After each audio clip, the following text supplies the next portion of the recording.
So I'm gonna draw a portrait of Persephone, the queen of the underworld, because if there's one thing I've learned this past year, it's that you have to get comfortable with your dark side if you want to stop being a good girl. A trip to the underworld is a rite of passage in a woman's evolution from innocent good girl to queen, and the story of Persephone perfectly illustrates that, so this is my interpretation. You're probably familiar with the myth. Persephone is an innocent maiden skipping through a field, picking flowers, when suddenly the ground opens up beneath her and Hades, the god of the underworld, kidnaps her and drags her down to be his wife. Persephone is imprisoned, and of course she resists. She longs to return to her old life, and she knows that if you eat anything in the underworld, you'll be stuck there forever. So she starves and starves. Meanwhile, her mother, Demeter, the goddess of harvest and fertility, is distraught, and she begs Zeus to help her. Zeus sends Hermes down to fetch Persephone back, but while she was waiting, Persephone couldn't stand the constant gnawing hunger anymore. By the time Hermes gets there, she's already eaten 6 pomegranate seeds. Eventually, Zeus works out a deal so that Persephone can come back, but because she's eaten the seeds, she owes the underworld something. She's indebted. So she has to spend half her time there and half her time on Earth with her mother. So every time Persephone has to return to the underworld, Demeter makes nature go into mourning, and that's why we have fall.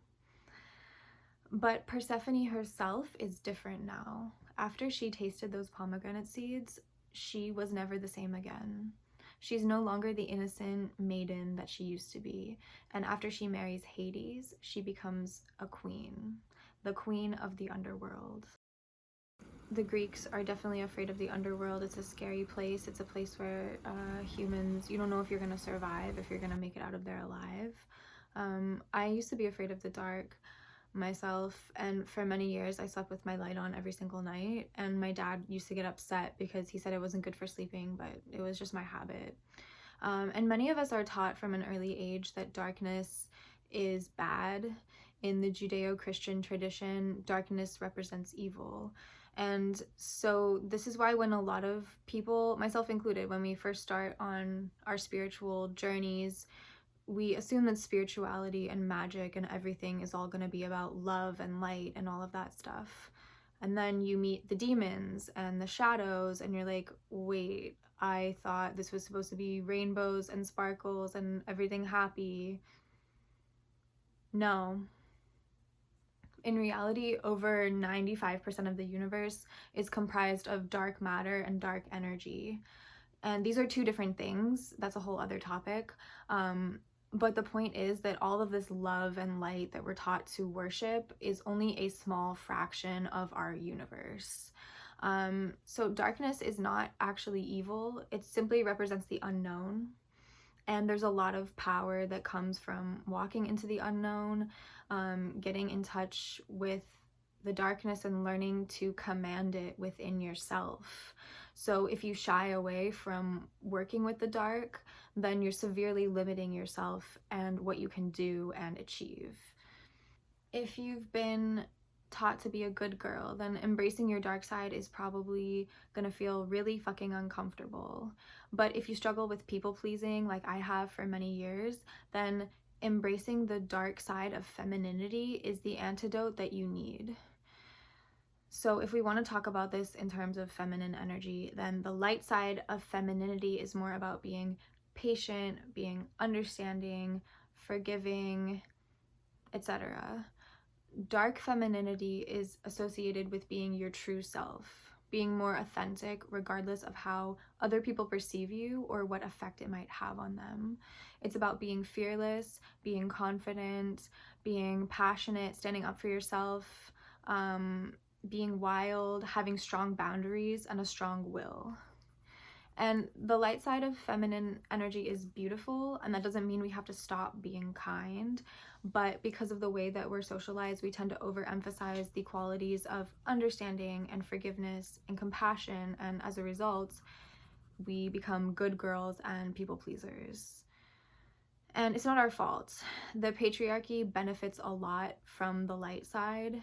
The patriarchy loves to see us being so understanding of all of its shortcomings. But we literally cannot afford to do that anymore. There's too much on the line at this point. And besides, we as women benefit a lot more from embracing our dark sides. We have to learn to cultivate the dark side if we want to actually have power in this life. So how do you get in touch with the darkness? The number one thing is rage. You have to activate your own rage and listen to what it's telling you, because that's how you learn what your boundaries are and what you actually desire and deserve. So, in my opinion, rage is the golden key to power. And Persephone learned this lesson. She learned the power of the dark side. But before she could do that, she had to end up in the right environment. In my last video, I talked about Ophelia, and I talked about how she was a wild woman who was forced to be a good girl, and that's why she lost her mind. And in my opinion, in my interpretation, Persephone is kind of the opposite of that, because the other thing about Persephone is that two sides both wanted to own her and possess her. Because when she was with her mother kept all men away from her. Her mother was so bent on preserving Persephone's innocence and her lightness that she kept Persephone from ever venturing off into the unknown. And that kept her safe, but it also kept her from evolving. So when Hades kidnapped her and when she got trapped in the underworld, that literally dragged her out of the good girl life and forced her to transform. So she had to lose her innocence and her sense of safety and comfort and everything that she knew by being pulled down to the darkest depths. Because after she married Hades and after she became at home in the darkness of the underworld, she went on to have children and to have other lovers and basically a whole life. Not the life that she thought she would have, but it was definitely a very adventurous life. She even had this whole beef with Aphrodite over this one man that they both wanted. And so my understanding of this is that once Persephone learned how to command the darkness, and once how she got in touch with her own rage and learned to stand up for herself and fend for herself, that was when she was able to blossom as a goddess. Joseph Campbell says that the cave you fear to enter holds the treasure that you seek. And Persephone had to go deep down into that cave to get in touch with rage, which ultimately led her to ascend into her true power. And that's how she became a queen.